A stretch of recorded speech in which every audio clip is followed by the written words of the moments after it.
Estás viendo Canal América, televisión dominicana para el mundo.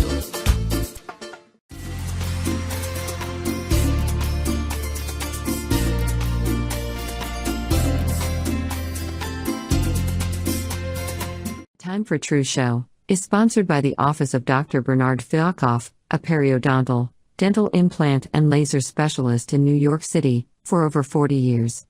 Dr. Fialkoff was honored by the International College of Dentists and Pierre Fauchard, and received the Presidential Lifetime Humanitarian Honor from the White House. Call us at 718-229-3838. Sometimes life can be so damn hard. You don't know where to go. Everything keeps falling apart. Yeah. You try to do your best, but only God knows that you've given everything you've got, but the world takes you down. You just keep moving on. Let your fears.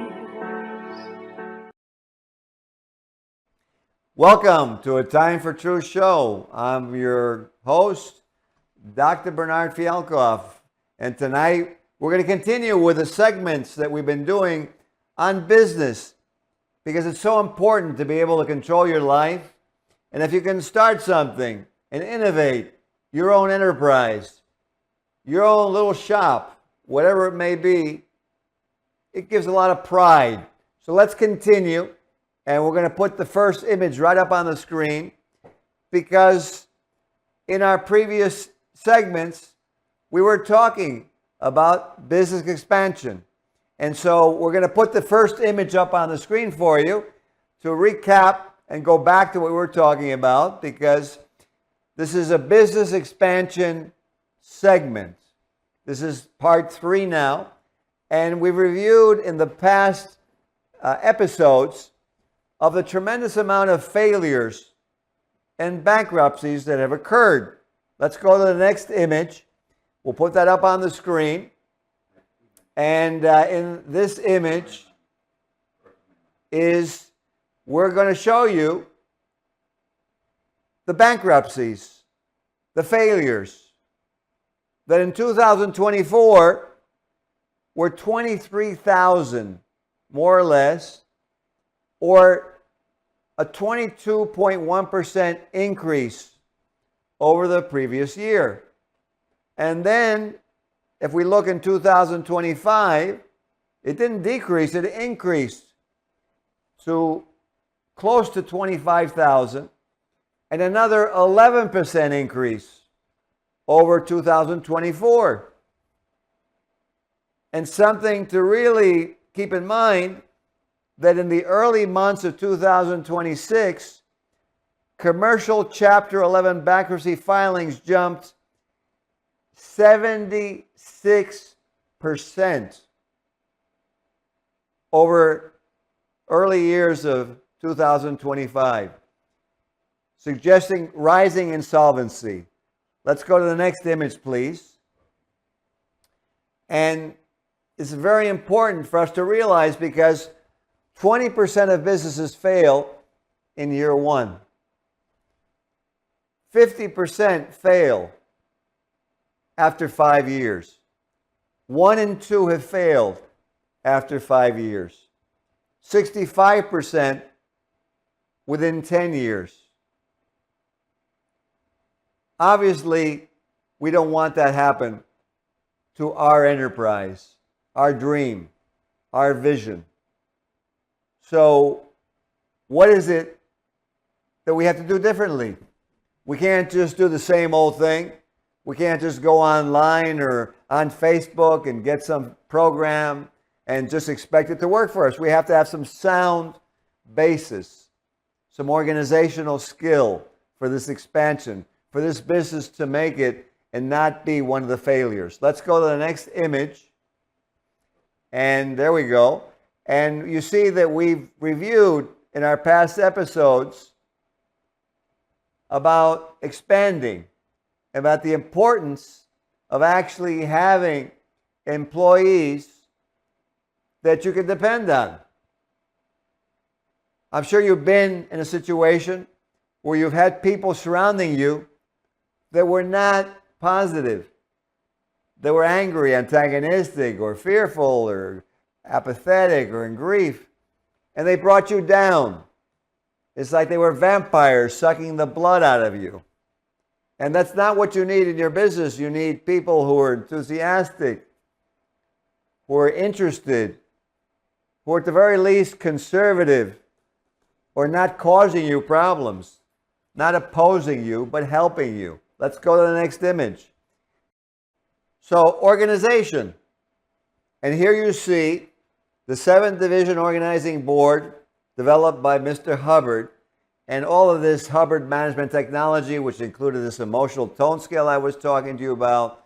Very important tools that we covered in the last shows because they help you to, number one, have the right staffing, have the help that you need, the organizational form that you need, the control. Also, we talked about ideal situations, or what's called ideal scenes. So you know where you're going to. You have to know where you're headed to. What is the ideal scene and how to communicate to that scene. Let's go to the next slide. And in this image, what we're going to talk about, and we're starting tonight, is with the product development. This is the management decision where businesses either succeed or fail. And the first key principle is building the right features. And the best way is by asking who, but your very customers, through surveys. Because those surveys allow you to understand what your customers really want. Not what we assume, but what they actually need, what they'll pay for, what they'll purchase. Major companies like Apple, Microsoft constantly collect feedback with surveys before they release new features. The second important point of product development is speed and the control of development. We want control over that cycle so we can put out the products that are necessary and complete that delivery to the public and adapt and change where market changes occur. Look at Tesla.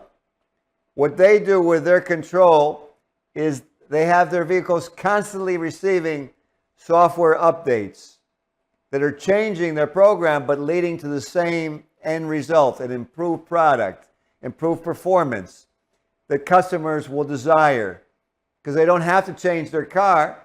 Their car is constantly being updated. It's a perk that they have for getting that company's product. And it's important when we do this is to complete that cycle that we're on so the customer can trust us before we open up into another and another and another and cause chaos.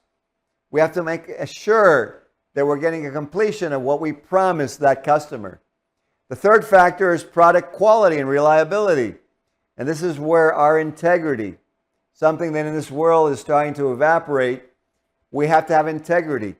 And in order to have that, we have to have a purpose, a vision of where we're going to. What is the reason we're doing this? How are we helping people with our product? How is our service, if it's not an actual physical product, how is our service going to improve that business's organization and performance? How is it going to improve that doctor's office? And companies like Toyota built their entire reputation on that integrity, on that reliability. And their purpose was to put out a product that people could drive and depend on at a reasonable price. And you see how their brand went way up. Their marketing became much easier. And their branding skyrocketed. And people were looking at that time for Toyota cars. And the last part of product development is successful businesses have to adapt. Environments change. And so the surveying and the feedback is constant. It's not a one-time thing. A great example of a changing market was Netflix, that evolved from mailing DVDs to becoming a global leader in streaming. Why? Because they listened to what customers wanted and how they wanted it delivered to them. And so that's what they delivered. And obviously now you see the size and magnitude of Netflix. So whether global or local, successful product development aligns on what we talked about, building the right features that people want, controlling the speed of the development and finishing what we start so that the person gets a product or the service that they bought, that they were promised. Maintaining integrity on the quality and reliability of our products and adapting continuously to changes in the market, to changes in what our customers desire. Because businesses that follow these 4 principles that we just outlined, they don't just sell products. No. They create solutions that people trust and people value. And when they go look to buy an appliance, electrical technology, they say, I want to have brand XCY, because XCY is a great product, and it's not overpriced, and it's durable, and it can be updated, and I can actually use it and understand it. And those are the products that you want in your business so that you are known and branded at that level with your company, with your organization. Let's continue. Let's go on to the next slide. And in this image, we're going to talk about and go a little bit deeper into marketing. And we're going to go to the next image. And engineer, if you can, thank you so much. And this is marketing and sales, which is one of the most critical aspects of business growth. And so first we have to take a look at is effective marketing strategies. Not just some flashy ad that we made with some great program that's very colorful, that promises everything, or some social media that captures attention. That's important to capture the intention. And that's important for the effective marketing. But even more important, it's understanding what our customers actually need. What is it that they're having problems with in their life? What difficulties do they need fixed, resolved, finished, completed? That's what they're looking for. That's what they're searching for and what they will buy. So when your ad captures their attention and actually delivers a product that they need, that solves their worries, that gives them survival, that's what we want to do. An example would be a small coffee company that wanted to start a chain in an area, maybe in a state. We won't name any names, but they could run localized campaigns based on knowing what those people desired and promote special rewards and loyalty and something that the people were looking for at the times that they were looking for with the flavors that they wanted. And the next thing you know, you have a tremendous chain of coffee being sold across the United States of America. I know you know what company I'm referring to. And so we want to have that brand awareness, that it comes from knowing and putting that out and marketing that to your public. So that brand awareness, that's more than just a logo. It's what you've created with the effect of your food, of your technological machinery, of your computer, whatever it is, of your cell phone. That logo is a brand that represents that confidence, that reliability that they have, that when they're out at night, they'll be able to communicate, that they won't have a problem with hearing the phone call or using that computer on an airplane. And so what happens, that evokes trust and a winning philosophy that they see exuding from that company, and they buy that product. And this can be augmented by social media, excellent customer service reviews, and storytelling that can be put out in the media from influencers, from personalities. But the important thing is that the product, the base of everything, has to be there in order to promote. And now let's talk about something extremely important, because now we've promoted, we've marketed, but the sales conversion rate. Because you're going to attract many people, they can come, they can give you likes, they can give you shares, but follow-up so that they actually buy, so that they see you over and over again, so that the communication reaches them, so their friends and family tell them about the product. This marketed then leads to the actual conversion where they buy the product. If you're an individual in a smaller business, your sales force, even if you're in a national business, your local sales representatives would carry that message, would finish completing the cycles and ironing out the last details to get that sale, to finish the sale. And finally, we need to do this on the right channels, because not everyone is on the same internet. There are all types of social media sites. There are all types of emails possible, all type of websites, internet advertisements, media shows. And we have to actually not just one size fits all, but pick the channels of the public that we're actually dealing with. Is it a youthful public? Is it an elderly public? Are they retired? Are they a working force? And the key to scaling what you're making is to first realize, who are my public? Who is it that I'm selling to, and who is it I'm actually producing for?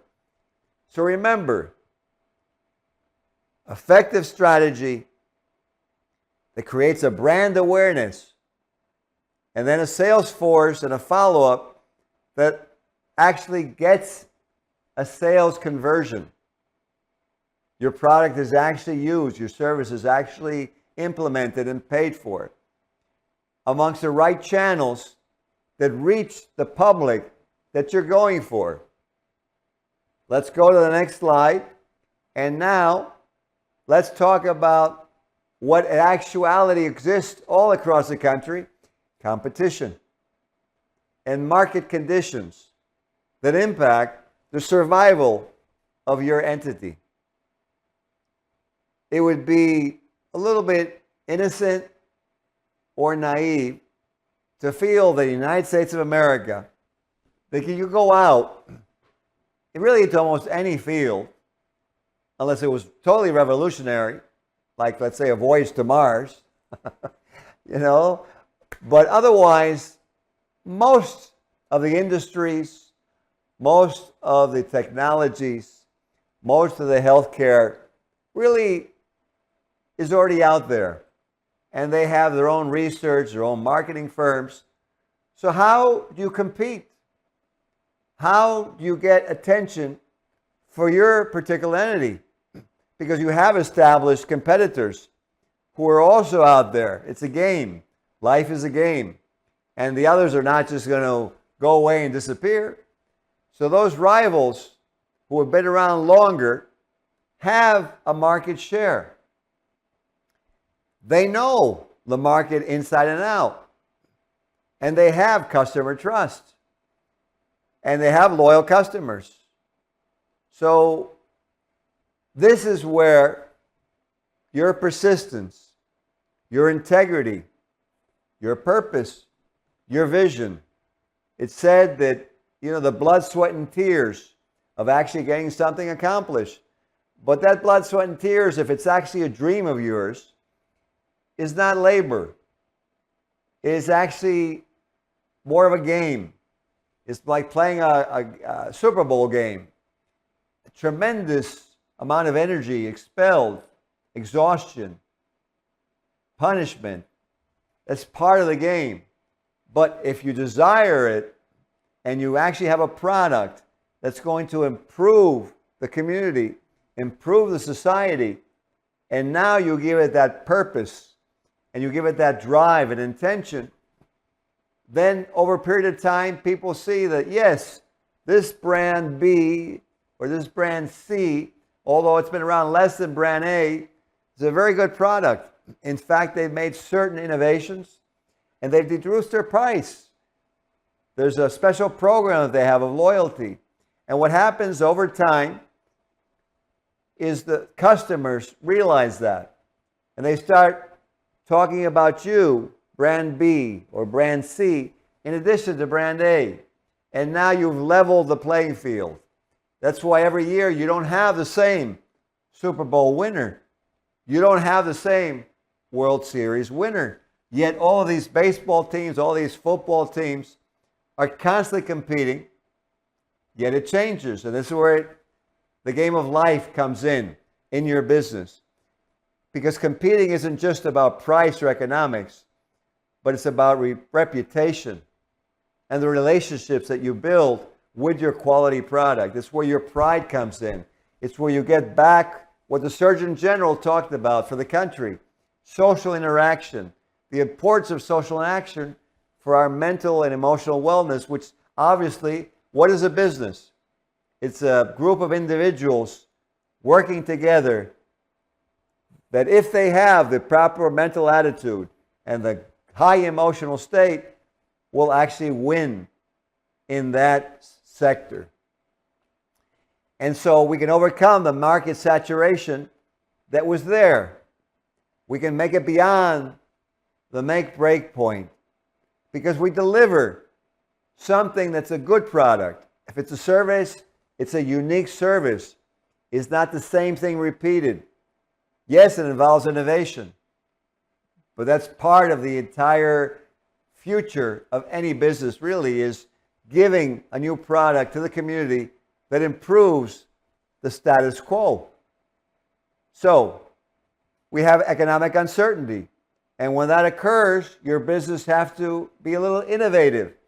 Maybe 0% financing, maybe payment plans, maybe different ways that they can pay in a staged approach that's up in really in your realm now. Or maybe it involves a little more individual marketing by your individual local representatives. And if you're a local company, well, probably you should hire a marketing person to go around in your area. Because economic conditions will always exist, and in the present climate that we're living in are very important because people are stressed. So these things will change customer behavior. And by changing the customer behavior, because they see that our product really is more quality product, a product that leads to a more final, efficient result, consequence. Tremendous amount of AI is available even in the world. But look at how many different AI sectors there are now. It shows you how they're all competing. So we have to be innovative. We have to be willing to constantly improve and find new solutions and have imagination. So when you analyze your competition and your market conditions, remember, it's not just about numbers. It's about really understanding who are your customers. Are we really helping them? Is our service and product going to benefit in their lives? And really take a look at the economy, the pulse of the economy. What is their situation? And how can we help that person have a better life? Because if we do that, they're going to have a much better feel for your product.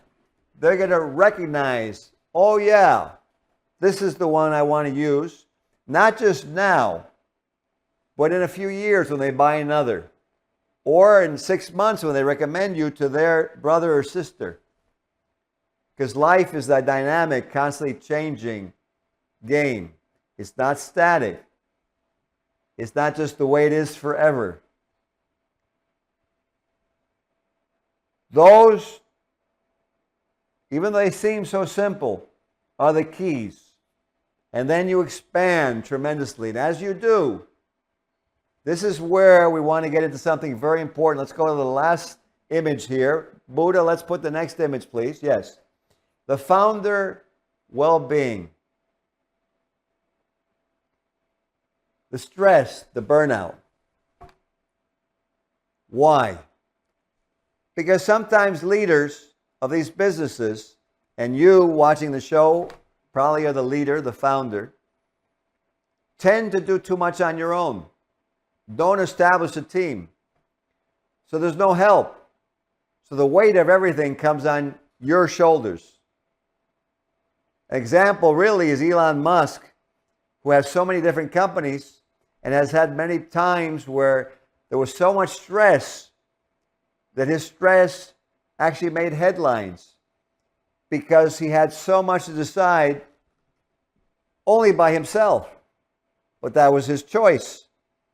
Another choice is to use that organization structure that we mentioned at the beginning, that you see here at the bottom of the slide, the 7-division Hubbard Organization Board that has the executive, the personnel, the marketing, the treasury, the production, the quality control, the promotion divisions, all working as a unit to prevent burnout that can affect your decision making because you're so exhausted from doing every single job or for being on top of every single group in your business, which really then leads to medical problems and really doesn't lead to a very social or positive interaction in your business because the people feel stressed from your stress. You can decide either to be empathetic or because of the level of just being one person doing everything, becoming as a dictator and not really being in tune with your workers. So that's where your work-life balance comes and would extend really into your family life because it's very difficult to be one way in one sector of your life, one portion of your life, and totally different in another. So by establishing teams and letting them co-ability to decide and to find and research, you're alleviated of some of these stresses and you start developing more trust and they in turn trust with you. So the decision fatigue goes down and the trust factor goes up. And then you don't feel so lonely because you've allowed the group to flourish and to grow as an entity. They respect you and they actually flow you support and power. And with that support and power, you can achieve much, much more. It's like it's said really very simply that there's always a great woman behind a man who succeeds, which is so true. Because the founder well-being exists in those great leaders who at the core establish a collaborative team or family structure that allows the whole entity to survive. It's creating more than economics. Let's go on to the next slide. And it's creating really a group, an ideal scene. It goes from the left over to the right, where there's enough economics because there's a flow. And the flow of communication and the trust flows into money, which is really a commodity that's given as an exchange. Let's go to the next slide. And so in this one, it's time to apply. Let's take a look as we finish the show at some famous quotes about business. Dwight D. Eisenhower said, "Leadership consists of nothing but taking responsibility for everything that goes wrong and giving your subordinates credit for everything that goes well. Mahatma Gandhi said, the best way to find yourself is to lose yourself in the service of others. And as we come to the end of this show on business, I wish you much success. One powerful historical theme that I want to point out across leaders such as George Washington, Martin Luther King, Moses, Mohammed, Abraham Lincoln, all of them, a consistent principle appears. Great leadership is defined by responsibility for people, caring for people, good moral example from the leader, and service, not power seeking. When we look at our businesses and we look at our business success as being guided by integrity and real respect for our neighbors, for our people, for our workers, prosperity grows, but not just for our business, but for the entire community and that society.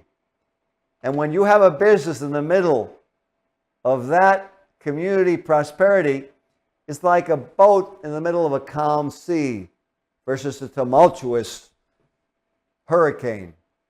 In the calm sea, everyone on board can relax, and the ship sails quietly.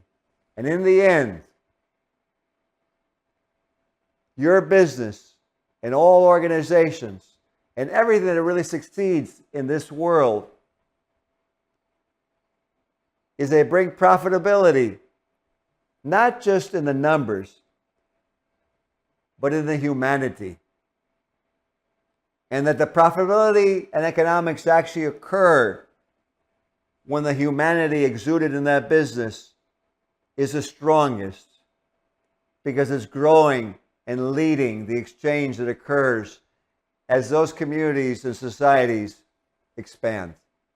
I hope you enjoyed the show. Let's go to the last image, and we'll end off with this image of the hands coming together and giving solutions. I hope you've enjoyed these solutions. I bid you great success in your business. Thank you for tuning in, and we'll see you on the next episode of A Time for Truth show. Have a very good night. This show was sponsored by A Time for Truth Foundation Incorporated as a community service. Sometimes life can be so damn hard. You don't know where to go. Everything keeps falling apart. Yeah. You try to do your best, but only God knows that you've given everything you've got, but the world takes you down. You just keep moving on. Let your feet